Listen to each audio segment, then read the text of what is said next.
अक्षय तृतीया की कथा एवं इस व्रत का महात्म।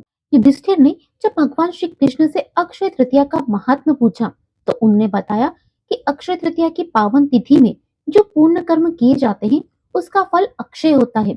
अक्षय तृतीया की कथा का सार इसके महत्व को बताती है। पूर्व काल में एक निर्धन परंतु सत्यवादी और श्रद्धालु व्यक्ति था। उसने अक्षय तृतीया के महात्म के बारे में सुना कि इस तिथि को दान पुण्य करने का विशेष फल मिलता है। अतः अक्षय तृतीया के दिन उसने दान करने का विचार किया। दान हेतु सोना, चांदी, वस्त्र, घड़ा, पंखा, जौ, सत्तू, चावल, नमक, गेहूं, गुड़, घी आदि वस्तुएं भगवान के चरणों में अर्पित कर दान करने का संकल्प लिया।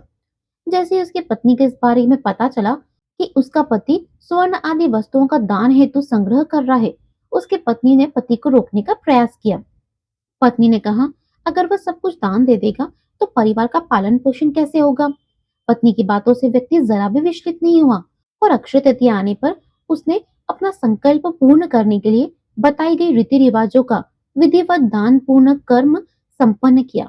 अक्षय तृतीया के मुहूर्त में दान पूर्ण कर्म करने से अगले जन्म में वह व्यक्ति एक नगर का राजा बना और पूर्व के जन्म में अक्षय तृतीया की दान की हुई संपत्ति उसे ब्याज समेत अगले जन्म में सुख सुविधा ऐश्वर्य के रूप में प्राप्त हुई। अक्षय तृतीया भगवान परशुराम की जयंती का दिवस भी है।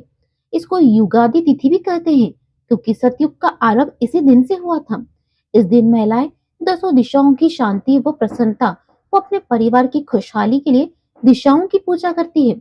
अक्षय तृतीया के दिन अपने दुर्गुणों को भगवान के चरणों में सदा के लिए अर्पित कर उसके सद्गुणों का वरदान मांगने की परंपरा है।